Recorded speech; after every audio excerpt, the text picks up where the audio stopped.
Good morning, everyone.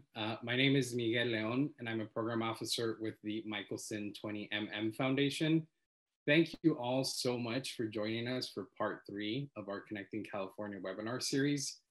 Before we get started, and as we give folks a few minutes to hop on Zoom, I want to share a bit of background on our foundation and describe what we have in store for you today. Founded by Dr. Gary K. Michelson and Alia Michelson, the Michelson 20mm Foundation is dedicated to ensuring that equitable post-secondary educational opportunities that lead to meaningful careers are accessible to all. We operate at the cutting edge of higher education to help forward-thinking entrepreneurs, nonprofits, and startups close the opportunity gap. Connecting California aims to increase awareness across our philanthropic community of the impacts of digital inequity, as well as explore case studies of proven models and solutions implemented in state and around the country. Our convenings also intend to provide a forum for philanthropic leaders to explore and redefine their role and relationship to the digital divide, with an eye to both near-term needs made more urgent by COVID-19, as well as necessary long-term solutions that can sustainably help close the digital divide. Through Connecting California, we hope to cohere a strong coalition that is committed to solving digital inequity in California once and for all.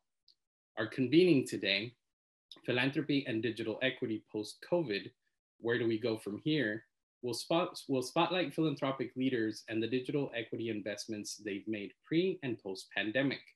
Today, you'll hear from grant makers, public-private liaisons, and venture investors as they share best practices, lessons learned, and the recommendations on how to build back better beyond COVID-19.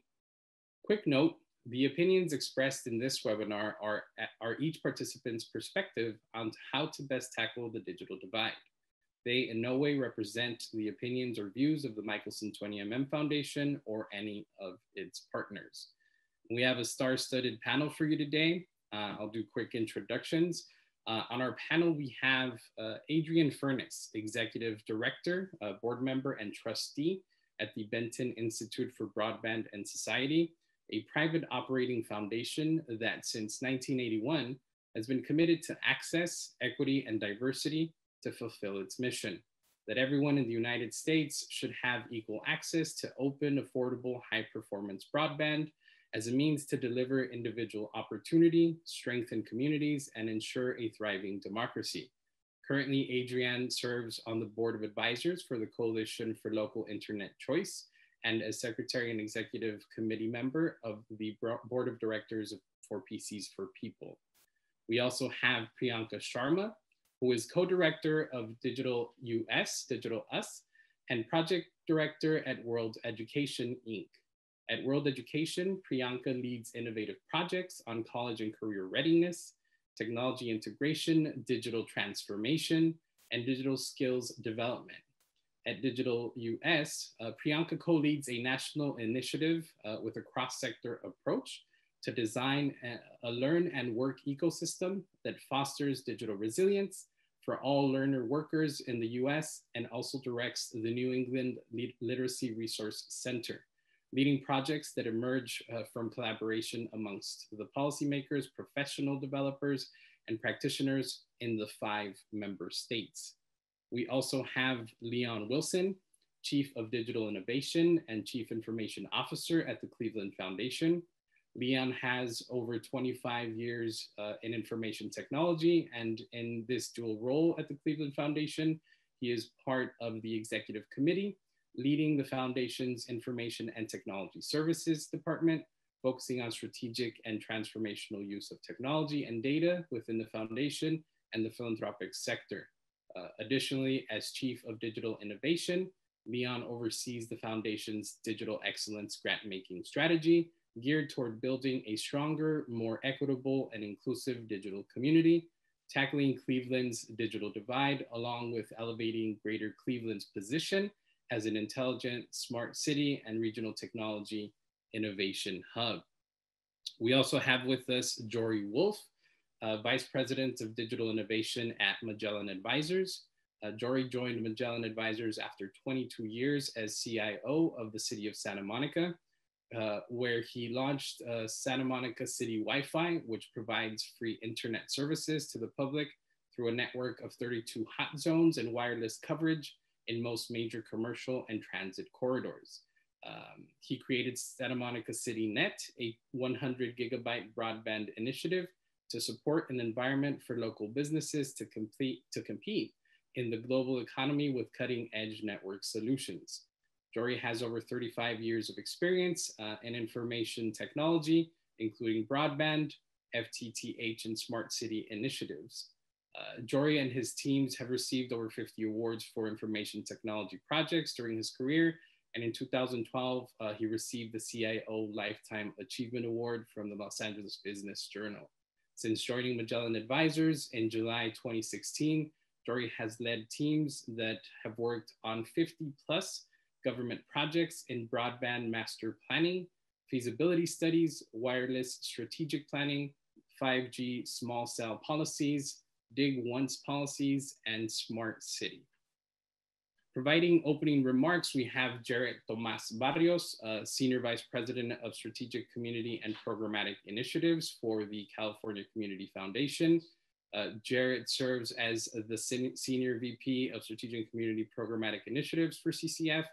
At the foundation, he oversees organizational strategy and leads all CCF programs, communications, policy, and advocacy. Prior to CCF, Barrios served as CEO of the American Red Cross of Los Angeles, of GLAD, and of the Blue Cross Blue Shield of Massachusetts Foundation. From 1999 to 2007, he served in the Massachusetts legislature with a focus on progressive policy issues, including affordable housing, health access, and consumer protection. Barrios is the immediate past president of the LA County Human Relations Commission and serves on the boards of the Nathan Cummings Foundation in New York City, the Center on Law and Social Policy in Washington, D.C., and the Online Progressive Engagement Network in Barcelona, Spain. He has previously served as vice chair of the Planned Parenthood Action Fund in New York and on the boards of Families USA, the National Hispanic Caucus of State Legislators, and Preservation of Affordable Housing, Inc. Moderating our panel today will be David Rattray, President and CEO of Unite LA. Since 1998, he has led Unite LA in ensuring the continuous improvement of effective and aligned cradle-to-career public education and workforce development systems in Los Angeles, resulting in all children and youth having access to a high-quality education. David serves on the LA City Workforce Development Board and Youth Council, and was vice chair of the State Workforce Investment Board's Lifelong Learning Committee. We're excited to have all of our panelists with us and are confident that you will find today's conversation both enjoyable and fruitful. Before we get started, I want to remind everyone that you will be able to ask questions via the Zoom chat function. We'll be dedicating the last portion of our webinar to answering some, if not all, of your queries. And with that said, it's my pleasure to introduce Phil Kim, President of the Michelson 20mm Foundation, who will share opening remarks. Phil. Good morning, everyone. Hopefully you can see me. Thank you all for generously giving your time today to join us for our third installment of our learning series, Connecting California, which we hope will help to strengthen our collective understanding of the complexities of the digital divide, the history, the hurdles, and hopeful points of light. As Miguel mentioned, today's conversation will shift our focus to philanthropic leaders and the investments they've made. Our esteemed panelists will share lessons about what's worked and what hasn't in our combined approaches to addressing digital equity. As we ponder where we go from here, we do know at least one thing to be unequivocally true. The digital divide requires solutions that no single sector, government, philanthropy, industry, or nonprofits can tackle alone. This will require a coalition of the willing that can invest in and nurture both tried and true methods, as well as disruptive new innovations. And we must eschew Band-Aid investments for comprehensive and collaborative strategies that confront all dimensions of digital inequity and understand the divide as a symptom of larger systemic and historical inequities that, if unresolved, will continue to leave our most vulnerable one step behind. Enjoy the conversation today, and thank you again for being here and for all that you do. And with that, I will hand things off to our esteemed moderator, David Rattray, to get us started. David, if you can hop in. Good morning. I too want to welcome all of you. I'm privileged to be the moderator today of this amazing panel. And I also want to thank the 20M Foundation for hosting and stimulating this and drawing such a great set of panelists to have this discussion. So what I'm going to do is open up with inviting each of my colleagues to talk a little bit about their work in this space. That will just get us going. You'll get some exposure, and then I'll have a series of questions for our panelists. Hopefully that'll stimulate more questions from all of you. So we look forward to engaging all of us. So with that, I'm going to turn to my first. If I can hop in real quick, David. Yes. Jarrett will provide opening remarks for us as well to get the conversation going as well. Of course. Thank you. So do we go to Jarrett straight away now? Yes, Jarrett, please. Well, David, I was excited to hear where you were taking us. Good morning. Good morning. And Miguel, mucho gusto, and thank you very much for including CCF in this effort. California Community Foundation, which is a Los Angeles-based foundation, one of the larger community foundations in the country, is really excited to be partnering in this endeavor. We are very excited to have been invited by the Michelsons, by Michelson 2020, by this effort to start the conversation through Connecting California. We are grateful also to be on this esteemed panel today. We found our way at CCF to this issue through our work in education. Like many community foundations, we have an extensive education portfolio, much of it connected to scholarships, but a lot of it connected to education policy, K-12, and higher education. We were very alarmed to see in LA County alone, which is our focus, 1.5 million students when lockdown happened, lost their classrooms and went virtual.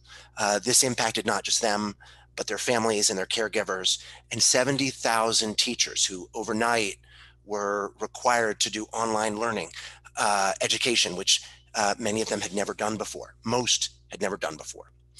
There were real implications for our work and for our children across the county, learning losses, socio-emotional trauma, and general apathy towards learning that came from not being physically in the classroom.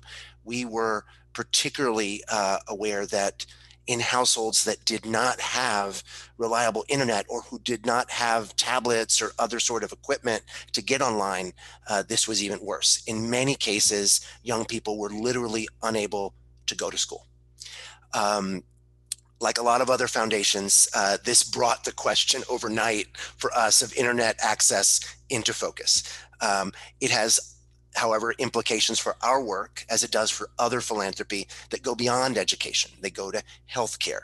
They go to remote work in a safe environment, to things as fundamental as our civic engagement and participation in democracy.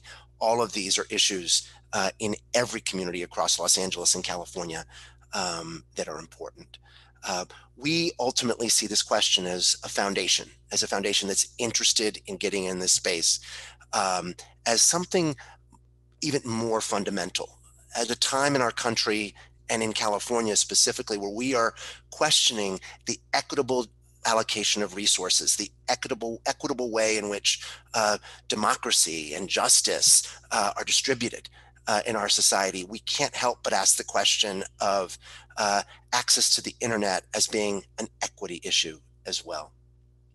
We are very interested, but want to be honest. This was an equity issue before we all happened on it because of COVID. Nationally, 29% of households before the virus didn't have access to the internet. COVID has certainly brought this into focus for us.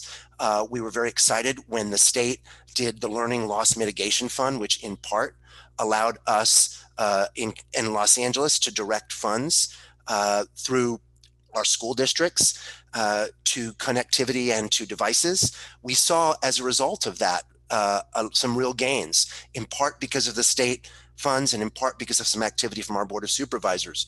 We saw access go from 67% in the spring to 79% in the fall. That's pretty exciting. And we also were excited to see those gains were across all major student groups, with the most pronounced gains among African-American students and low-income students. 43% more African-American students and 39% more low-income students were able to receive reliable internet access and devices. Latino students made similar gains, although not quite as prominent. And so here we are in November of 2020, we've seen these gains, but we now want to begin to ask the question, what's the permanency? What's the lasting nature of that? If the way we got there is believed to be largely, if not entirely, through subsidy. We don't believe that we can subsidize our way out of this problem, that a systems change solution has to look more fundamentally at how we provide internet. For those of you who are from Los Angeles, you might be familiar with the recent Committee for Greater Los Angeles report called No Going Back. They really laid out a good blueprint, one that we have been exploring on a parallel track at CCF. At the same time as we obviously have been relying in this kind of critical short-term environment of getting young people online, relying on those subsidies, asking ourselves the question, what does systems change look like? What does a world look like where all of us have access to the internet?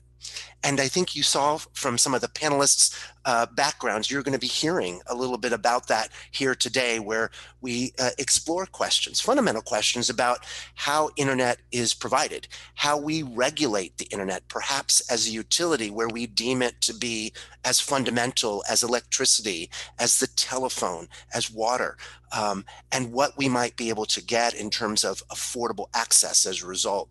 You also may see some solutions like we have right here. We mentioned CityNet. It's an honor, Jory, to meet you virtually. And I certainly, as an Angelino, have followed with great interest what Santa Monica has done and what other communities in Chicago, what Chattanooga, Tennessee, and others have done in terms of really laying the groundwork, quite literally the groundwork with fiber optic cable to create alternatives to the current system of private ISPs. And so we're excited to really explore all of those today in this discussion as we continue our partnership with Connecting California. We're very excited to look beyond Band-Aids to fundamental solutions, and in particular, as philanthropists, how we and our colleagues in philanthropy can really push forward those fundamental systems changing solutions. Now is the time. If COVID-19 has taught us anything, we can't wait. We have to move forward. And we're really excited to be part of this discussion. Thank you for including CCF. Thank you, Jarrett. And thank you for your leadership and the leadership of the California Community Foundation in Southern California on this all-important issue.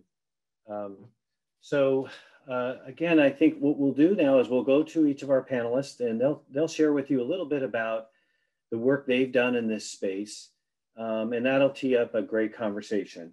So with that, I'm going to go first to Adrianne. Can you get us started? You're on mute, I think.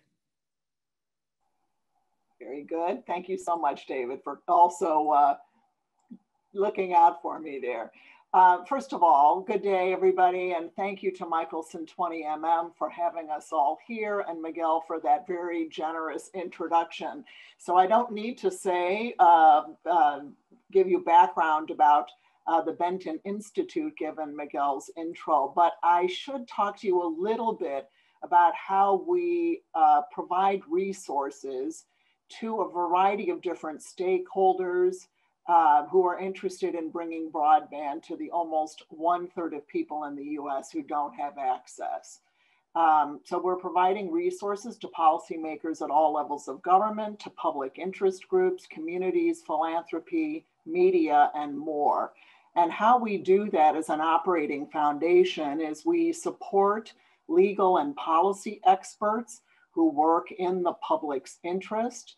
We connect stakeholders to frame and promote conversation and a more inclusive debate about broadband and media policy. We do research and analysis, and we distribute that information through newsletters, publications, and podcasts. And finally, we love to identify best community practices and strategies so that state and local leaders who don't know how to realize their broadband goals don't have to reinvent the wheel.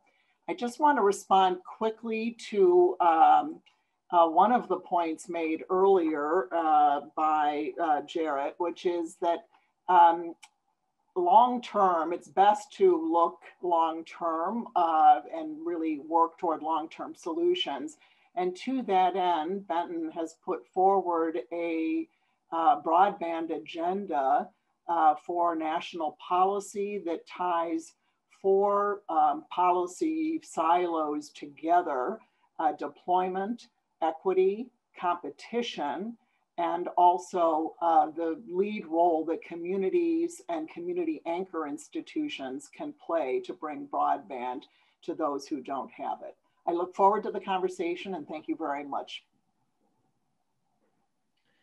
Thank you, Adrianne. We're lucky to have you on the panel today, and God bless you for the work that you've done and will do. So next we'll go to another one of our terrific colleagues on this, Priyanka. Thank you. Good morning. Thanks for inviting me to this panel. It is refreshing to hear from Miguel and others, Adrianne, to hear about the overall framing and the explicit intention to have a vision beyond the Band-Aid solutions to bridging the digital divide. And finding ways like today for visioning and ideating across silos for long-lasting, scalable, and sustainable solutions. And I'm Priyanka Sharma from World Education, based in Boston.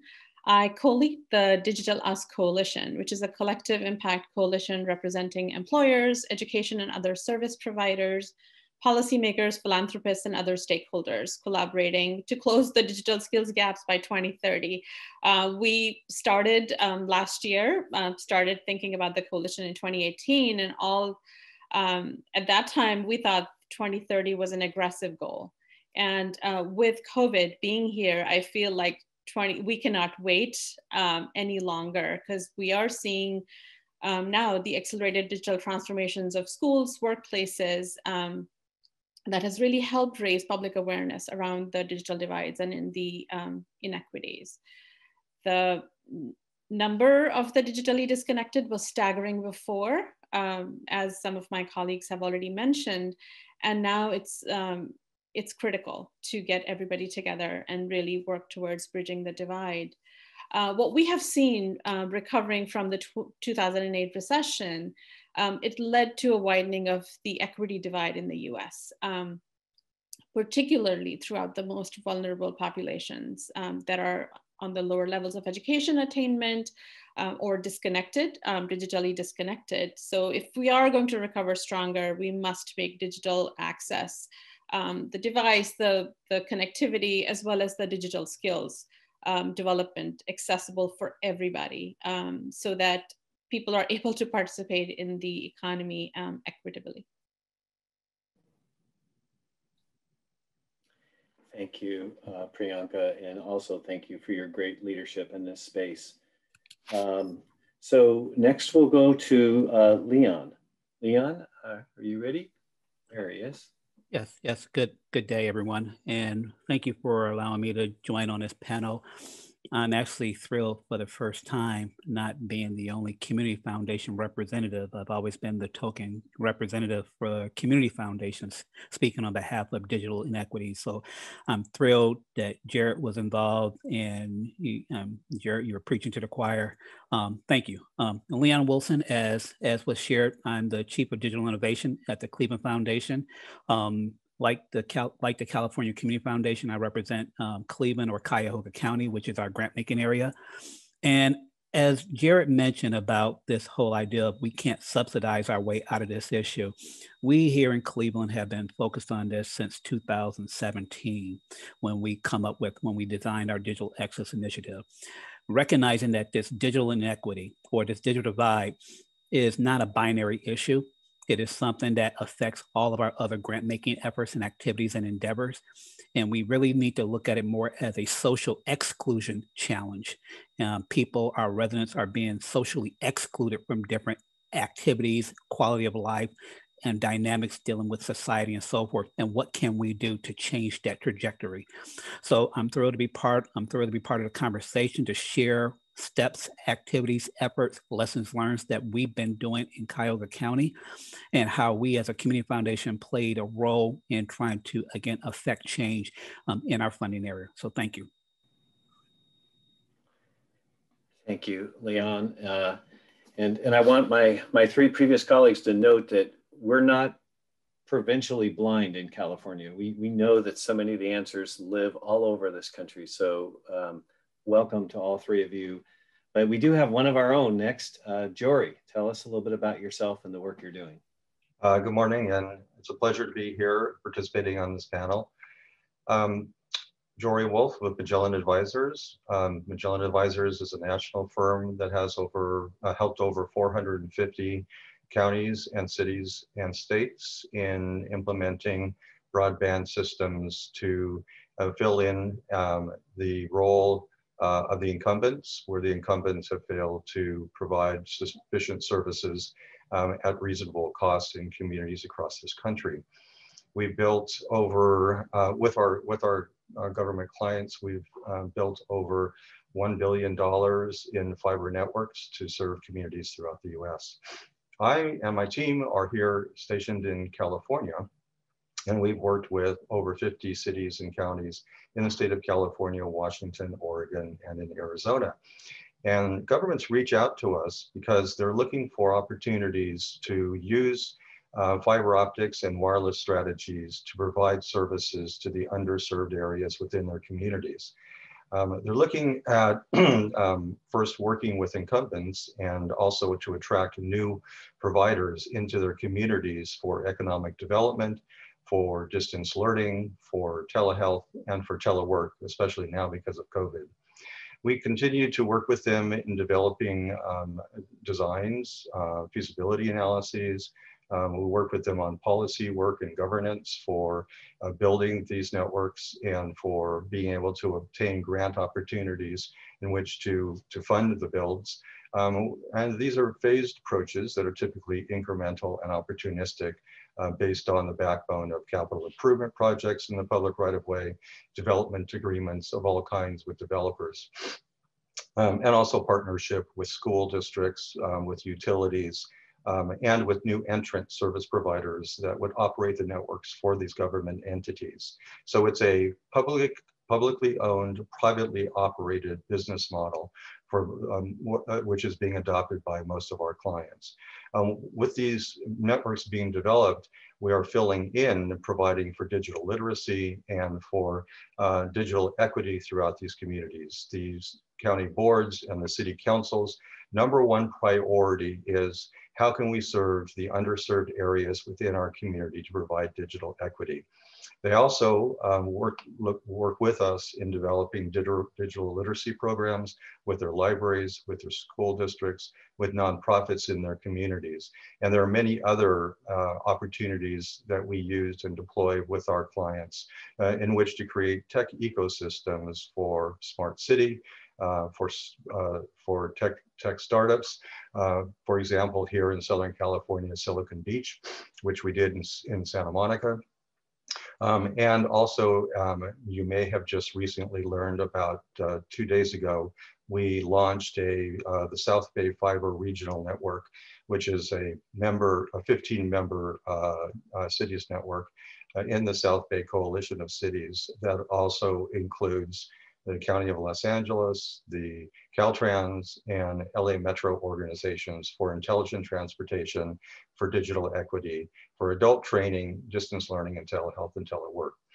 I thank you for allowing me to participate and to share experience in this program today. And I look forward to the conversation. Thank you, Jory. And for all our participants, just know all our great panelists could have each gone on for an hour, and they behaved themselves and did exactly what we asked, just a couple minutes of an intro so we can get into a dialogue. So yay, colleagues. And I hope you all think about the selection of the panelists.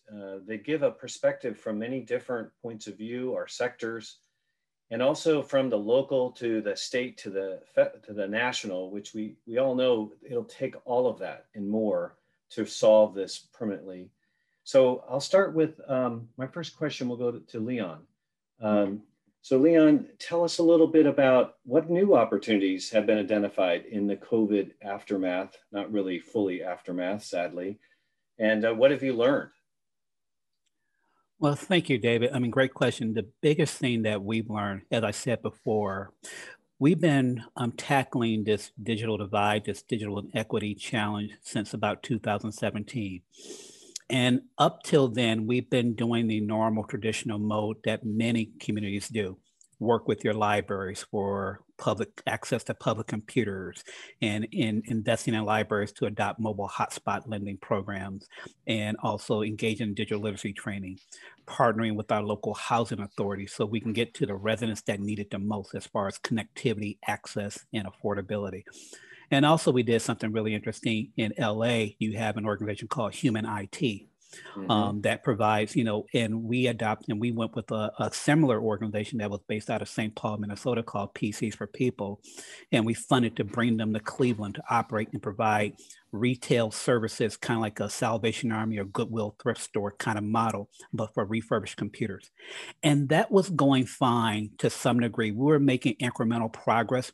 Cleveland has always been ranked as one of the worst connected cities through the National Digital Inclusion Alliance reports that come out regularly. We're always in the bottom or top 3 as far as being worst connected because of a lot of challenges that we face in a city, a community that has higher degree of poverty, 30% poverty. So you can see the correlations with that, with can I afford to pay for internet? But during this COVID-19 pandemic, what hit us, smacked us dead in the face, and we knew it, but now we had to address it more immediately, is connectivity in the home. We've been focused on providing connectivity outside the home. Go to your local library, go to your neighborhood technology learning center, go to this nonprofit organization, go to the community college, and you can have access to computers and get online and all that sort of stuff. And we did what we needed to do. But now when you had to have shelter in place orders, stay at home orders and things of that nature, that compelled us to wrestle with, wow, we don't have a lot of our residents, a third of our residents don't have broadband internet access in their homes. And it's the people that need it the most. And what do? So we as Jarrett mentioned about subsidizing, we invested in partnering with T-Mobile, a telecom carrier, to procure tons and tons, thousands and thousands of hotspots. We accelerated our partnership with PCs for People and got the private sector to get involved, to start donating more and more computers, because there was a supply chain issue with computers. During this time in May, June, July, everybody was trying to get laptops, not only for low-income residents, but corporation was trying to get laptops for their own employees to work remotely. So there was a shortage in laptops. So we didn't want to compete with other states trying to get laptops. So we went local with our private sector and said, if you donate your computers locally, then we can source it locally. We don't have to worry about shipping and all that sort of stuff. We can cut down the cost. So to answer your question, the biggest thing we learned is that we got to do something about connectivity to the home. There's all kind of novel solutions to access to devices, computers, and digital literacy training and awareness, but we need to address the home issue. And that requires more lobbying, advocacy at the state, federal level, and also just trying to partner with the current commercial market providers, but also looking for alternative means, which is what we're also doing. We're looking at alternative ISP solutions here in Cleveland. Thank you, Leon. That's helpful, very helpful. So I'm going to ask, Adrianne, I'm going to ask you the next question. So view digital equity through the lens of the philanthropic institution's mission and areas of work, what best practices has your organization drawn on to design its digital equity strategy? Well, first of all, I do think that foundations come to the table with their own lens. And you heard Jarrett say his lens was education, and I'm aware of the fact that Michelson's lens is innovation. And so we've spent a lot of time talking with Philanthropy since the beginning of COVID, and basically saying that if it's not your first area of funding, it should be your second area, because it is an enabling technology that allows you to deliver your services. So the first thing we say is you don't have to be an expert. There are lots of us around who've been in this field. We're celebrating our 40th anniversary next year, but there are also foundations like Leon's, like the Blandon Foundation in Minnesota. And I think the pool is getting bigger and bigger in terms of those foundations that are playing in the digital equity space. So we just say, there are lots of us out there that you can rely on. There's a lot of great reports and reading material, but don't feel you have to become an expert. Look at it through your own lens, through the mission work that you're trying to accomplish, and look to be helpful to the groups that you've been funding who are crying out for this connectivity and these equity issues. Have I answered the question correctly? That's perfect. Okay. Perfect, Adrianne. And Jory, did you want to jump in on this question, or? Actually, I'd like to join both of the questions, both the answers from Adrianne Please and do. from Leon. And I think what we've observed, actually, Leon had it perfectly, hit the nail on the head, is how do we get broadband into the residential communities? Most of the investments have been made in where there's major broadband. Anything more than 25 megabits down and 3 megabits up have been, or even 200 megabits down and 11 megabits up for cable, have been made for enterprise businesses. They have not been made for the residents. The cost to deliver broadband services to residents is significantly higher than for businesses. So we have fiber optics and broadband services available in commercial corridors, but not in residential corridors. So Leon, thank you for bringing that up. Adrianne, in speaking to what you're talking about, what philanthropies can do, what we have seen is that cities that do have infrastructure, such as traffic signalization systems and other conduit in the ground, they do have fiber, and they are reaching out to investors. They need investors to assist them to partner with school districts and wireless service providers that can deliver wireless services to the residential communities at a fraction of the cost from pulling fiber into the communities, and can do it very rapidly. And we've seen this as a response to COVID pretty much up and down the state of California. Thank you. Thank you, Jory. We're all learning more about infrastructure and conduit than we ever thought we would. But God bless that you're teaching us. So I'm gonna ask my next question of Priyanka, if I can. Unless, Adrianne, did you want to respond again to that piece? I did, if you wouldn't mind quickly. Of course, of course. I do think that Jory just raised a very good point. The Federal Communications Commission defines broadband as 25.3, the speed that we just talked about. But this is wholly inadequate for what we're using the internet for right now. And we see all across these various sectors, whether it's work, learning, healthcare, or government services, that more robust broadband, faster speed broadband is needed. And so there are various problems. One could say in rural areas, it's really an access issue. In urban areas, it generally tends to be an affordability issue. But really the biggest problem at this particular point is trying to get people higher speeds, because we're not going back to 2019. Even after COVID is done, we're going to be changed the way we do things. And so more robust, which does generally mean fiber, is going to be better for communities all around. Thank you. Thank you, Adrianne. And to my colleagues too, you don't need to be an expert, but we need to do is build a collective effort that the experts are helping a lot of us. So that tees up my question to you, Priyanka. We all hear about this notion of collective impact, but when it comes to this issue, how do you think about collective impact lens and how it should be applied to the digital equity question? Yeah, that's a great question. I also want to respond to Leon's point and also Adrianne's. As we think about the idea of digital equity, and then I'll come to the work of the Digital Us, I feel like it's almost like a layer cake when we think about it. Also because there's the speed of a connection. And then we also have to, the other main thing we have to challenge is what we mean by connected, like a household being connected. Like, what does that actually look like?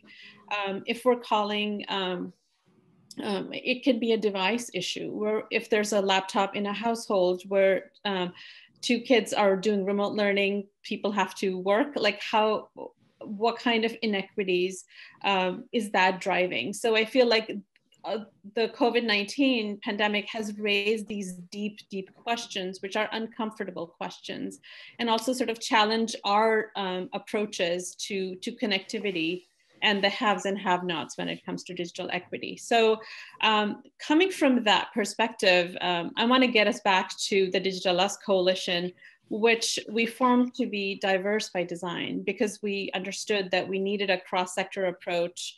This was last year, so it was pre-COVID, to build an ecosystem that fosters digital resilience. And I think what we want to tackle is how do we move the ball forward, working with this cross-sector collaboration where we have partners like the National Christina Foundation that are working with refurbisher networks and like PCs for People, Human IT, like those kinds of groups. Then we have other partners who are thinking deeply about the broadband as a utility and what kind of policy changes need to be in place to move that ball forward, all the way from like local mesh network level, all the way to advocating with FCC to be like, let's not leave people behind in terms of broadband connectivity. And then we also have deep partnerships, including World Education, which I'm a part of, where we really want to bring forth this idea of digital skills development. We all know how there's not still a good way of assessing where people are in terms of their digital skills, digital resiliency, and at the least digital fluency.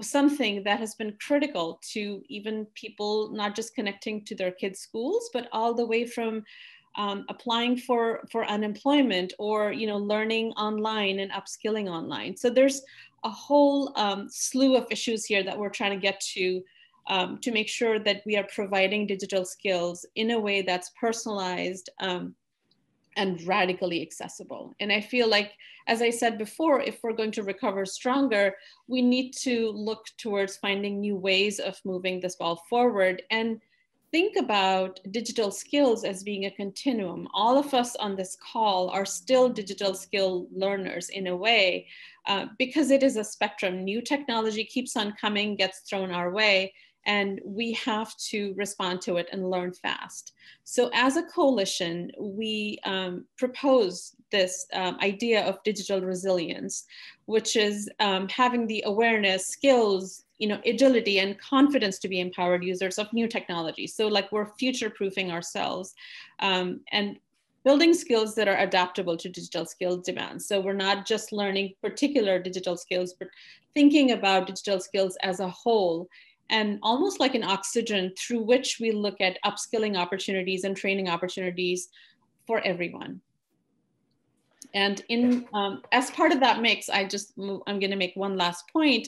We're thinking about how can we scale the personalized piece of it through digital navigator services that the coalition is moving forward with. And because I think the audience today is mostly from California. For example, the Digital Us Coalition is in early conversations with the Department of Social Services in California to see how we can work with them to change the lens through which they're approaching the digital divide, and provide cushioning around device and internet access with embedded digital navigator services, so that a laptop in a household doesn't just become a device that's not used as much as it can be used, but becomes a transformative factor in that family's future. Happy to talk more about that later. Thank you, Priyanka. That's great. And I hope a lot of my colleagues are picking up these phrases, because it may help you build support with your own boards. This radically accessible. I love that, Priyanka. Let's make it radically accessible. It looked like, Adrianne, you wanted to weigh in on this question? I did. I just wanted to pick up on something that Priyanka said and point to a piece of research that we released earlier this week called Growing Healthy Digital Equity Ecosystems During COVID-19 and Beyond. And the research was done by Dr. Colin Ryan-Smith at Simmons University. And basically, and it was actually partially funded by Leon Wilson at the Cleveland Foundation. So I wanted to bring this up because basically, as one might expect, those communities that had a robust digital equity ecosystem prior to the pandemic, their communities fared better in responding to the pandemic. And I think that Priyanka's point about, and I love Miguel Leon once said, it's the coalition of the willing, that there is a wide range of organizations that you need to bring to the table that not only deliver services directly in terms of connectivity or the provision of computer devices, but also might be providing social services at a wide range to various populations in a community. And I just wanted to add that we're engaged in a program here in Illinois with the state Illinois Office of Broadband called Illinois Connected Communities, where we insist that these communities that sign up for this program put together an inclusive steering committee that really is comprised of a variety of organizations and residents to look at their broadband futures in access, adoption, and utilization, and essentially create strategic plans. So I think it was Jory who said how important it is that as you're looking at your solutions, you have that community voice at the table. Thank you, Adrianne. That's a fantastic point. And for all of participants, our colleagues on this, I hope you're looking at your chat box, because some of these things that are being brought up, we're putting links in the chat box. So you'll love that. But remember, on these sessions, if you don't grab your link right away after the session's over, you'll lose that history. So please do. And also just remind you, I'm gonna ask a few more questions, but about 10:10, I'm gonna go to your questions. So make sure that you're starting to tee up your questions. I see a few in the chat box already. So Leon, I'm gonna go to you now. So Leon, help us think a little bit about if you're in philanthropy, you might have a board or other people that are saying, go solve right now the Band-Aid. I mean, go get kids a computer, a laptop, or do something immediate.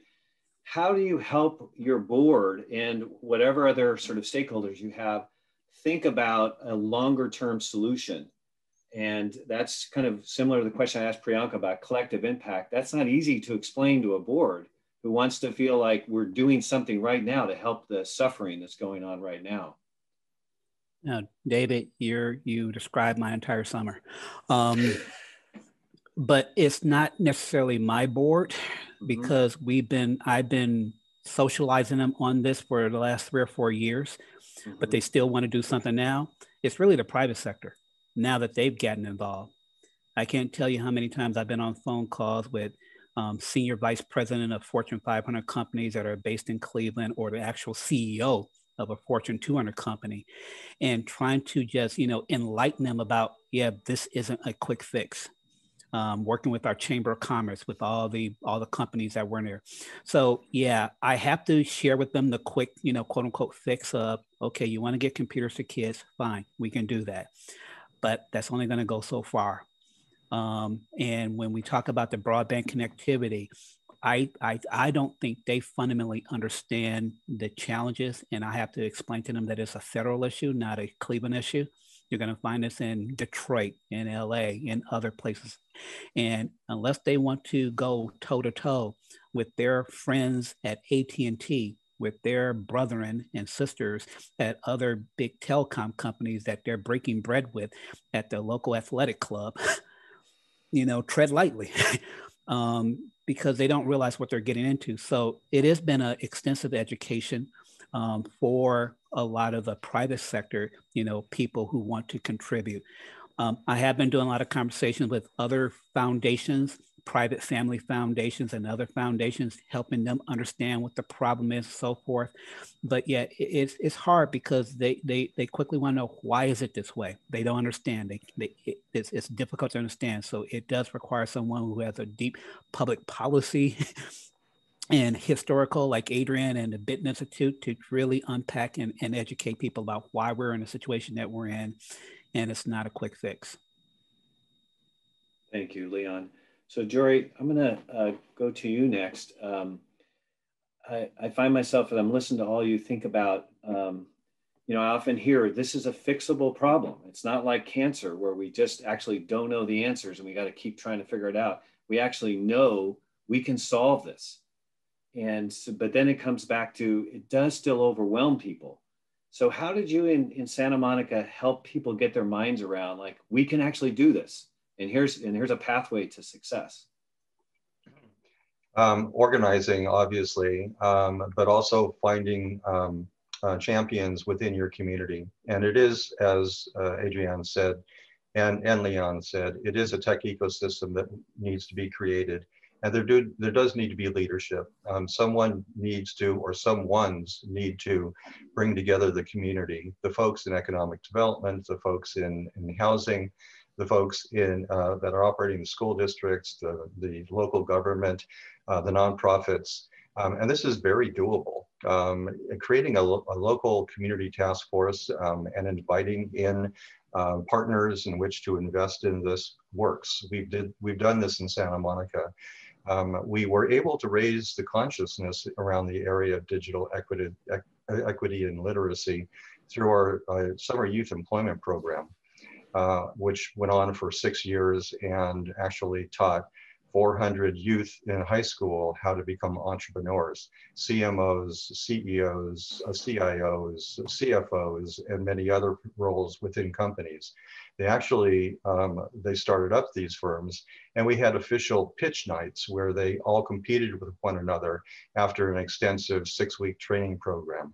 They had mentorships from businesses within the local communities, again, back to the concept of tech ecosystem. And so we had participation not only from government entities and public agencies, but private as well. Sponsorships from the local service providers and sponsorships from local companies who actually placed these interns into jobs. And we actually had a 99.9% placement rate over the 6-year period. And they went into engineering companies, startup companies, medical firms, architectural firms, and new media companies. These kids learned a new trade, and then their sisters and their brothers did. They went through the program. They all got free laptops, and so laptops for the first time entered into homes for people of color in Santa Monica, and this has been replicated elsewhere. And that not only lifted their grades, but their sisters and brothers' grades. And guess what? It also lifted the information that was available to their parents as well. And it achieved huge success. One more program that I like to talk about is low-income housing units. And investing in low-income housing units is a very key strategy for a community in that they have community rooms. And to reach people who are disenfranchised or who are not able to get access to the internet, you can do this very readily in these community rooms. And once you do, you could have after-school homework programs for youth. You can have adult training programs in the evening. You can even have telehealth sessions with your hospitals and physicians' clinics in these community rooms, and many, many other applications to reach the people who are currently connected. Thank you. Jory, thank you. And thank you for framing the family unit too. You know, as many of you know, we've experienced in Los Angeles, families where the individual student doesn't have a quiet space in a crowded household and has family responsibilities and family noise and just all sorts of factors. So thinking of this as a family solution is critical. So I appreciate that. Priyanka, it looks like you were trying to jump in. Did you want to jump in on this question? Sure. So one of the things that I wanted to make a point about is how do we get, in addition to the cross-sector approach, like how do we get folks to move forward together in a more beyond the Band-Aid approach? And there's a couple of things that I feel we have experienced internally at the Digital Loss Coalition that are a good way to think about it. Number one, we feel like a lot of times when we talk about raising awareness around digital equity and digital divide, a lot of the work needs to be done internally, even with our own members, to really think about how deep-seated the problem is. A lot of times there's this idea of,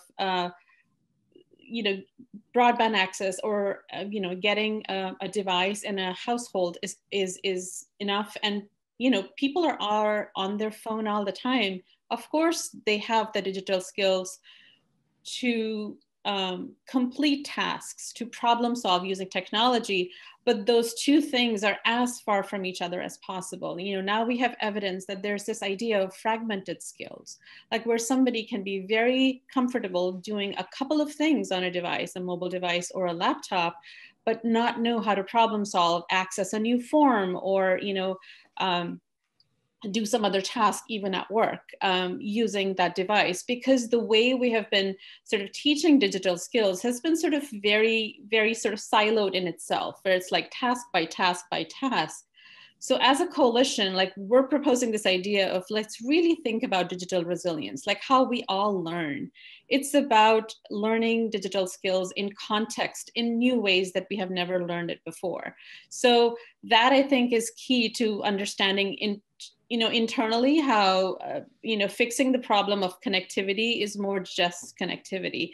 The other piece also is that this is a problem that's not going to go away in terms of digital skills, because, we have evidence from the Pew Center that like 56% of the millennials are not comfortable using technology for problem solving, in a work context. So, there's like a shift, a mental shift that we need to do around digital skills and not make assumptions that we're sort of getting into 2020 with. Thank you, Priyanka. And Untitled works with employers all the time. They are reminding us we are now a digital economy. So this current short-term crisis has just exposed what we all knew already existed and is going to get grander post-COVID. So my next question is going to be to Adrianne, but I'll open it up to any of my other colleagues. So help our colleagues that are participating on understanding what role should philanthropy play in solving digital divide, and think also, Adrianne, about those that have been in it for a while, but also those that haven't been and are thinking about it, trying to get their mind around it. Well, I think there's a variety of different ways that philanthropy can be involved. And I do sort of have a list, and I'm happy to give some examples, or I'm happy to ask some of the other panelists to jump in. But obviously for us, we love to underwrite research, but at the same time, we're always looking to broaden scholarship diversity, because I think that's really important in the digital equity space. We also realize that a lot of times programs can get funded, but the evaluation of those programs and insisting on accountability measures sometimes gets left behind. And it's very hard to build best practices unless you have that data about how successful a program is. We think that philanthropy can elevate trends and act as a validator. And I believe that Jory and Leon talked about the ability of philanthropy to fund experiments and deployment. We're not talking about digging and putting in fiber, which is a very expensive undertaking, but using that fiber to look at mesh networks or connectivity in low-income housing, or supporting nonprofit internet service providers for community anchor institutions. Convening, clearly, here's Michelson doing a convening. More of that is always great, trying to bring more people to the broadband table. We're, as I said, underwriting community planning processes and engagement. And this is becoming an increasingly important process, as Jory pointed out. So even people who are in the business of giving solutions, as well as philanthropists, find that, as I said, bringing the community to the table is important. Philanthropy can play a role in that. Of course, identifying and promoting best practices. And then I want to talk about one other thing. I think it's possible for philanthropy to fund policy, legal, and grassroots organizations that are playing in this space. There's sometimes a lot of trepidation about saying, oh, that's lobbying, I can't do that. We always say, until it's a numbered bill, you can educate all you want, and you should play a role in educating at both the local, state, and federal levels. So again, I'm going to quote Miguel, I love this, uplift the issue. And I think that's, be a cheerleader, and that's extraordinarily important. Thank you. Thank you. Thank you, Adrianne. Any of my other colleagues have any advice for their fellow philanthropists? Yeah. Yeah, I can share. I mean, something even as simple as if a community is interested in trying to figure out where to go, where to begin, philanthropy does a job like we always do, is funding studies, funding research. So funding someone like the Magellan advisors to come to your community and do that kind of deep dive discovery work to help the community have a plan for moving forward. That's one space that philanthropy tends to do a lot of funding in, is funding in that space. The other thing, and I think Adrianne mentioned, is yes, most foundations, especially the mid to large ones, have a lot of social capital in their particular community, and they can do a great job, like what's happening right here with the Michelson, with this webinar, bringing the right people, bringing the right thought leaders, the right local power brokers together to really talk about the issue and come up with a community solution. As far as, and the other thing where philanthropy can play a role is philanthropy should be playing a role where others won't. So as I said, it's really easy these days to get the private sector to want to, donate computers to, low to mid-income kids, families, and households. But the digital literacy piece of it, that is a non-sustainable thing. I mean, that's something that always going to require funding. You got to pay someone to be that trainer. And you can't charge the people that need the training, can't pay for the class. So the classes are always free. So creating an ecosystem where digital literacy is persistent, at meeting people where they are and providing their dollars in that space. Foundations, because we can take risks, funding the not so sexy things or the things where everybody wants to go left, and you consider what needs to go right and fund those kind of things. So that's what I would say. Foundations are still going to try to stay within their space of their main focus funding areas, be it education, be it youth, be it homelessness, be it poverty, you name it. But there's ways that you can address this digital divide issues, digital inequity challenges through those same lenses. But it may be starting up by funding research and discovery work for your community. Great. Jory, did you want to weigh in? Yes, thank you. On the words of Adrianne and also of Leon, I want to amplify, what they said, just how important that is. There are so many communities throughout the state of California that are ready to implement programs, but they don't have the funding.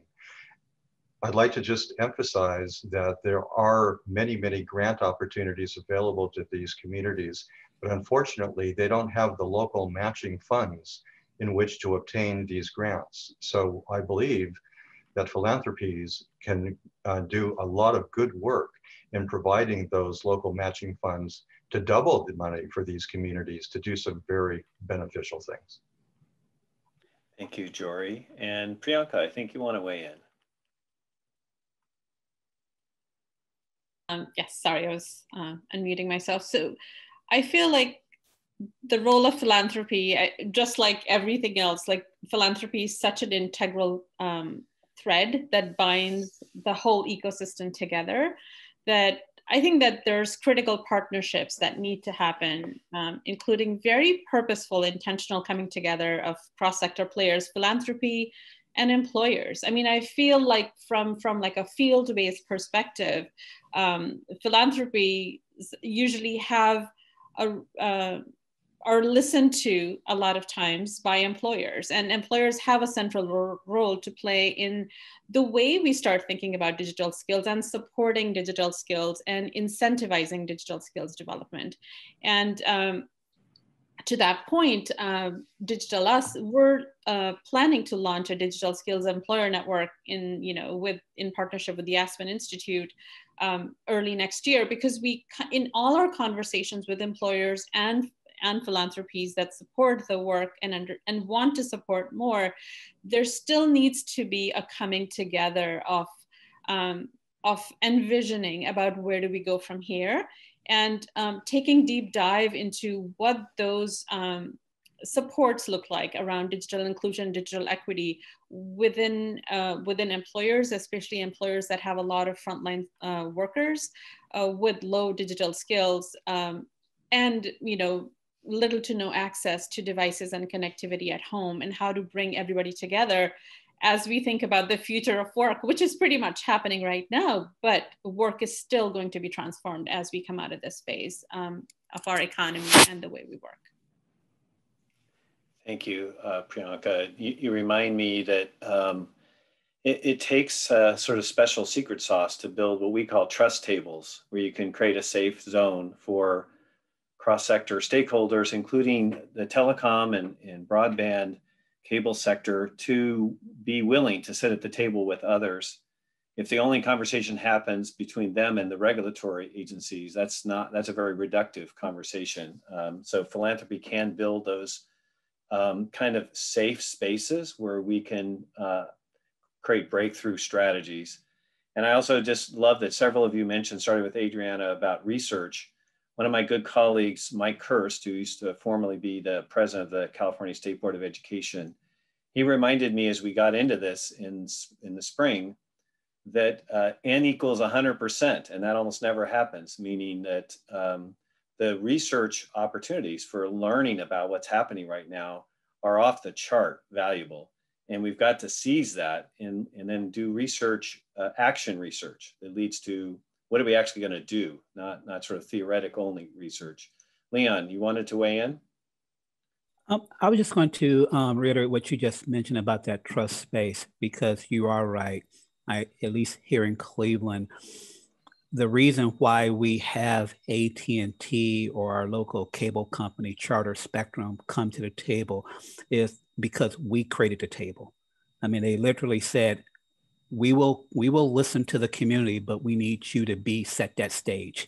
We become Switzerland for our telecom providers to create safe space for them to engage and involve. I was just on the phone this Monday with the president of AT&T Ohio, talking about how we can do better relationship building. And they know what the issue is. They're not naive, but they need a safe space to kind of enter into that communal conversation. And they need someone like the local foundation, the local community foundation, or other philanthropic organization to bring them to the table and bring the community to the table and have a safe harbor for conversation. So that is real. And that is why, and that's what you need to do at the local level. Okay, we're gonna go in 1 minute to questions. We have a lot of great questions queuing up, but sounds like Adrianne, you want to come back into this real quick? I will be quick. Thank you. I wanted to respond to Leon. I agree with the trusted table, but I would also say that sometimes the best way to get the big ISPs to the table is talk about competition, because there's 80% of us live either in a monopoly or duopoly provider choice. And we're also undertaking some research that talks about what happens when you introduce a third or fourth player into the marketplace. I believe somebody mentioned Chattanooga quite early in the conversation. And of course, their electric power board is got very high speed and very relatively inexpensive broadband. And that really forced the bigger ISPs to respond. And so sometimes looking at those larger regulatory situations, both at the federal and state level, and looking at competition policy and antitrust is also an incredibly important way to introduce more affordability to the marketplace. And I think that is a huge barrier to digital life. Okay, and we can walk and chew gum at the same time, can't we, Adrianne? So now we'll go to questions. We've got lovely questions in there. To my colleagues, try to keep your answers super short so we can get to these questions. And I want to reward the first person that came in. The question is, I think I'll start with you, Jory, I think, but any of my colleagues can tell me otherwise. I'm a member of Libraries Without Borders. There's been some discussion in other webinars about internet accessibility being tied to quote unquote on campus schools and libraries. So I guess libraries on campuses. Now that classes are at home, has there been any conversation that really redefines the idea of what's on campus? So I guess that's sort of the virtual campus and using other community assets like libraries, city libraries or county libraries. Yeah, absolutely. So what we've seen is a shift to public spaces and also public facilities. The schools which are closed and aren't being used, the shift has gone to even outdoor libraries. Many governments are actually putting up Wi-Fi hotspots outside of libraries, outside of government buildings. They're also putting them into parks where the community can have access to an outdoor library or an outdoor classroom, so to speak. There have been school districts that are using EDA CARES funding to do the same thing outside of their campuses in open air areas, not in the classroom, but on the ground, on the school grounds, and many other situations just like that. The effort continues, but it does exist. I mean, this question reminds me that we all are moving away from a place-based vernacular and mindset, a way we define ourselves in relationship to each other, to a different way of thinking that place-based is less important than being connected to each other. So that's another example of it. So now I have a question. I'm not sure which of you would probably be the best to answer it. So I'm going to sort of invite you, but the question comes to, are there any assessments that we can utilize so that we know we are moving the needle? So I think that's an assessment in a geographic footprint that helps us understand what the situation is, and then an intervention which tells us that we're getting better. Priyanka, you want to start with that? Yeah, sure. And I think not knowing the assessment piece, is it the digital connectivity assessment, assessing where you are in the digitally connected space? I feel like there's interesting resources from the Department of Ed, Office of Education Technology, that does talk about the connectivity in communities all over the country. You can go to county and local levels, and happy to share that link with the Michelson Foundation folks to send it out. There's also other, the community survey and other ways of really looking at the connectivity. In terms of looking at local, like people's digital skill levels, that's a space that, you know, it's my personal favorite. That's why I raised my hand right away, David, is that there aren't enough adequate assessments and valid, you know, like certifications, validation to really understand what that looks like. That most of the data we have, there is a North Star digital literacy assessment that is widely used by libraries, adult education systems, etc. But that's a space that definitely is ripe for some disruption. Terrific. And it looks like Dr. Michelson wants to make a comment. So I'll invite him back into our chat. Is he ready to be connected to us? Dr. Michelson. Good morning. Can you hear me? There he is. Yes, I can. Yes. The one thing that I think has been missing from this discussion is really the obligations of government. So government is here to act to the collective benefit of the people in ways that they cannot do themselves. In California, the California Constitution requires that every student receive an education. If, for example, the schools are closed and the only way they can receive an education is to have broadband, it's the absolute obligation of the state of California to provide that. And then the question becomes, we are all, I think we're all 501c3s or something like that. And we're not really adept at lobbying.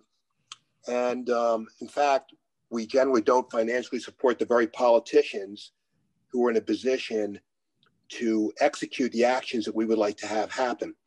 Is it really appropriate that we who mean to do well should be running around with tin cups? That would be my question to you. And when, in fact, it is the absolute obligation of the government who takes our taxpayer money to provide those very services and the items that are necessary to carry out those functions. So the only thing I'd like to add to this conversation is, while most of us are hamstrung in our interactions with government, you don't put money into politicians to elect them to carry out the things that you want done in the way that special interests do. The ISPs have plenty of lobbyists. They have supported many politicians. We haven't. But I do want to say this, as an individual, apart from my philanthropy, I do. And I have to tell you, it's the most impact for dollars spent of anything that we do. And we're all engaged in an asymmetrical warfare. You know, some number of years ago, Steve Bing actually put up $80 million to float a referendum to have the oil producers in California, we're the fourth largest oil producer in the United States, pay an extraction tax on oil. So in Alaska, that extraction tax pays for the entire state to run. They don't need an income tax. It's significant in Texas and in New Orleans. California has none. So Steve Bing put up $80 million to fund an initiative to have the oil producers in California, we pay the highest gasoline prices anywhere in the United States, pay an extraction tax. They spent $200 million to beat it down. My point in this story is it's always asymmetrical welfare against the do-gooders. There's a business interest on one side, so they're willing to invest the money, just like Uber and Lyft did in this last election cycle, to beat down an initiative that would have protected the drivers. And they lie, they mislead, and in the end, by spending enough money, they win. So I do think it's critically important that philanthropists who can, as individuals, step aside from their philanthropies to interact and influence government in this asymmetrical war. That's my only comment. Thank you, Dr. Michelson. I couldn't agree with you more. The advice I've given some of my colleagues is when elected officials and appointed officials come to you and they ask you to create a fund to buy laptops, think twice about that, because they're actually asking you to allow them to be off the hook. And so that's a case where I would say you run the risk of a short-term benefit, but a long-term loss. The corollary is to challenge them. And I understand your concern about the role of philanthropy. Of course, philanthropy can in fact fund C3s to do advocacy up to a certain amount. And also, I think a couple of my colleagues talked about public will building. Adrianne talked about it. A lot of foundations are very successful. We fortunately get to work with a lot of them to move public policy through very sophisticated approaches. So it's quite doable. And this is an example of it. When you convene and you ask, we should have a panel like this when we put several elected officials on the panel with us and have them make commitments publicly and be exposed to a conversation. We've seen this work successfully in many other sectors all over the country. Leon, did you want to weigh in on the question or the point? Well, I mean, Dr. Michelson said something very provocative, and I think he is spot on about that. And yes, I have seen it, and it is something we in philanthropy, and I can only speak to community foundations.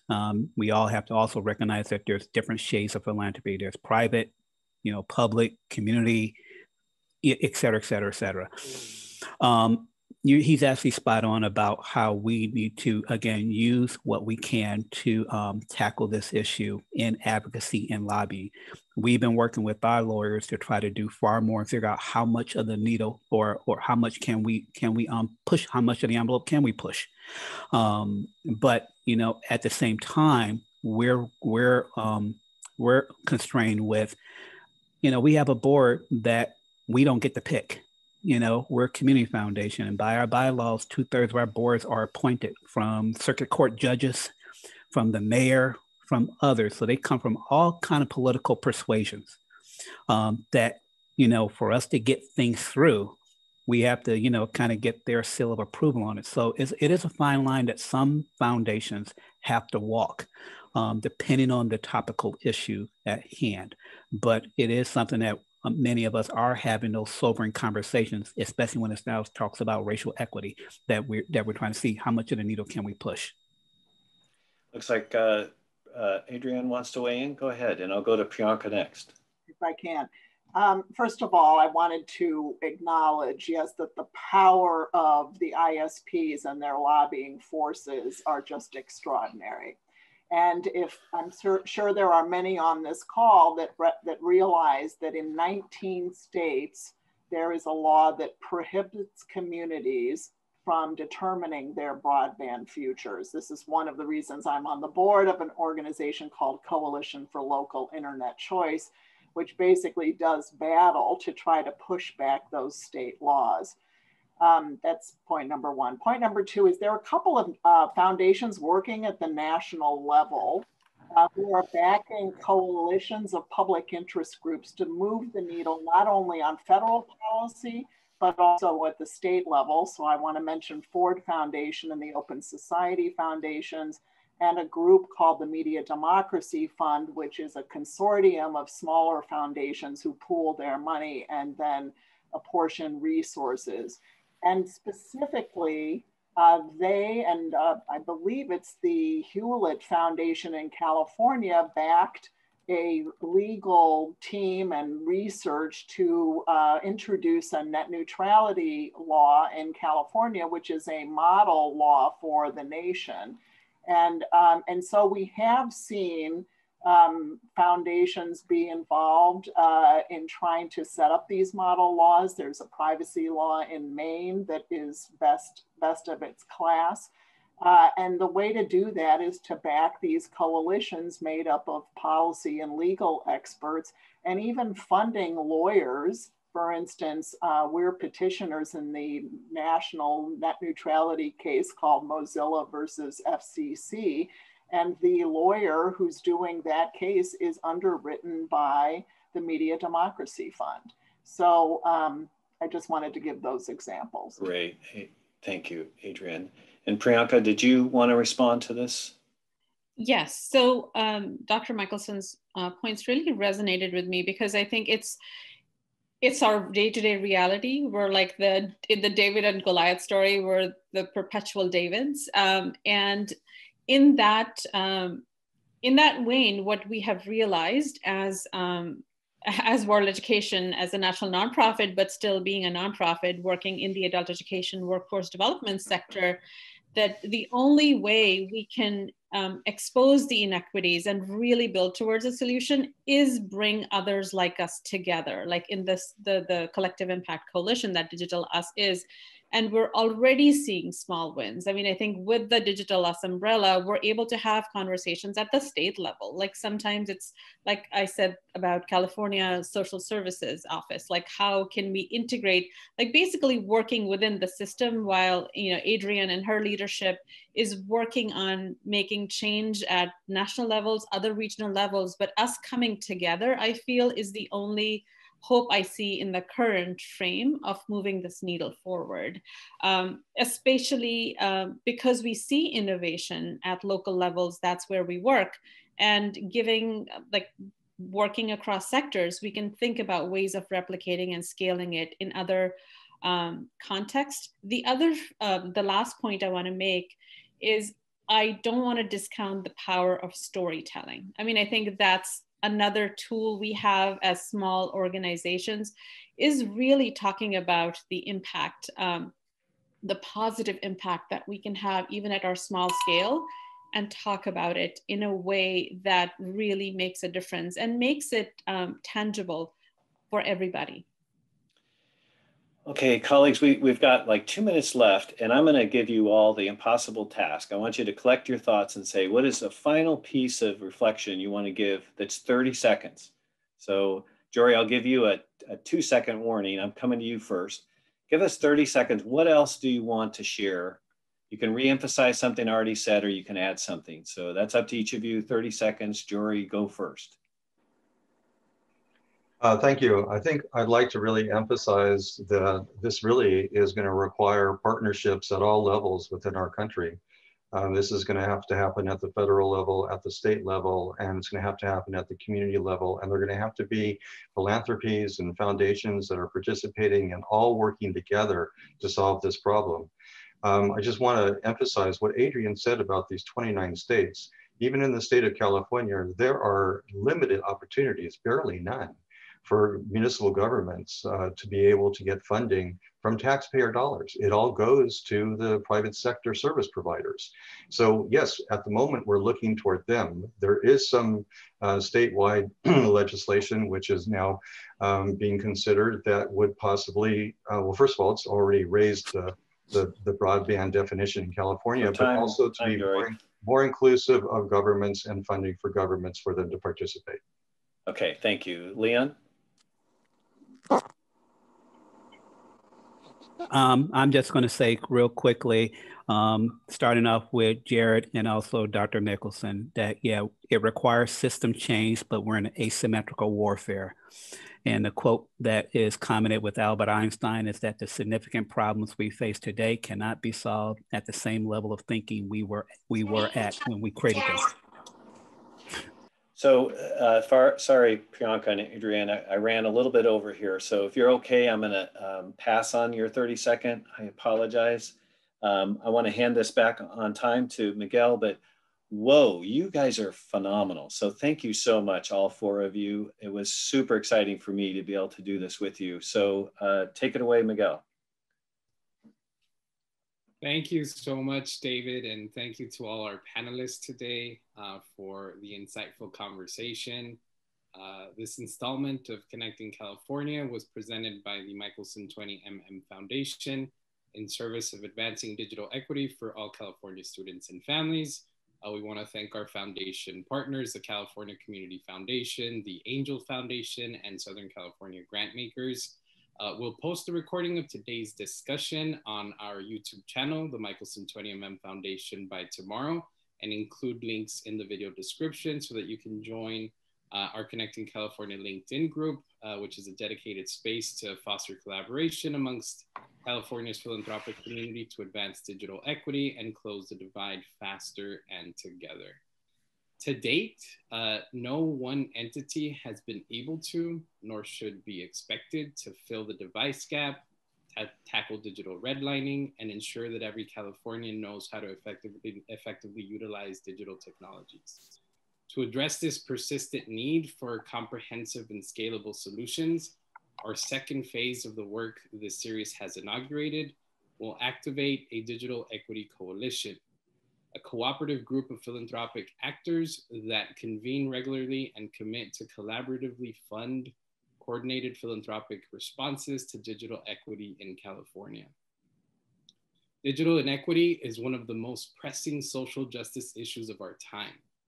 And because it is a monumental effort, it requires as many actors as possible working to solve the issue. It's a forgotten social determinant of health that dictates whether or not we are able to access education, healthcare, search and apply for jobs, and even meaningfully engage in our democracy. Digital inequity is embedded in systemic and historical injustices that poor communities of color have experienced since time immemorial. Digital redlining is as real now around access to broadband as it was when redlining denied homeownership to poor people of color in 20th century America. And it continues to segregate poor communities of color by perpetuating their poverty and denying them access to any opportunity to thrive. If your foundation focuses on education, on health, on social justice, on civic engagement, if you don't tackle this issue, all other efforts run the risk of falling short. If you or your organization want to become part of this movement, this coalition of the willing, please reach out to me personally at miguel@20mm.org. That's Miguel, the number 2, the number 0, M as in Mary, M.org. Our next conversation will take place over breakfast next month, God willing, before we all go home for the holidays. Finally, you can stay engaged also by signing up for our newsletter at 20mm.org to receive news and updates about Connecting California, as well as our other events and programs. If you have any questions or feedback, I'd personally love to hear from you as well. Thank you so much for taking the time to join us today. Have a great rest of the day. Join us on building this coalition together. No one actor can resolve this issue alone. We wish you all a safe and restful holiday next week as well.